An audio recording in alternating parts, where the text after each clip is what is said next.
भुवनेश्वर स्थित Xavier's university school of liberal arts department of English पक्षर 2026 फेब्रुआरी 26-27 धरी 2 दिनिया national symposium cum workshop pedagogy of literature उपरे आयोजन करा जायथिला। एकविंश शताब्दी रे साहित्य शिक्षादान क्षेत्र में देखा देउथुबा आह्वान एवं सुजोग उपरे सार्थक आलोचना पई एही कार्यक्रम शिक्षाविद शिक्षक गवेषक एवं छात्र छात्री एक मंच भाव कार्य करथिले। एही सिम्पोसियम कम वर्कशॉप नूतन गुरुत्वपूर्ण आभिमुख्य सांस्कृतिक अध्ययन उत्तर उपनिवेशिक दृष्टिकोण एवं आंतः श्रृंखलात्मक पद्धति उपरे आकर्षणीय आलोचना सृष्टि करथिला। अधिक समावेशी और अभिनव शिक्षागत रणनीति ग्रहण करबा पई शिक्षक मानकु सज्जित करबा आजिर साहित्यर शिक्षादान दाबी करुछि। सही प्रोफेसर माने पारंपरिक निकटरे पठन को अतिक्रम करी प्रदर्शन तुलनात्मक प्रसंग एवं भाषा संस्कृति एवं अनुभवर विविधता को प्रतिफलित करबा पई आंतः श्रृंखला इंटरफेस को आलिंगन करंतु।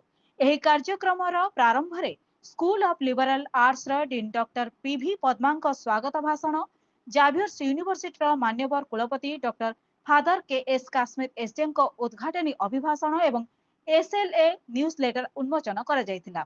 एही कॉन्क्लेव रो उद्यापनी एक विदायी अधिवेशन सहित समाप्त होइतिला, जेउथिरे किंग लियर उपरे एक नाट्य प्रदर्शनी होइतिला।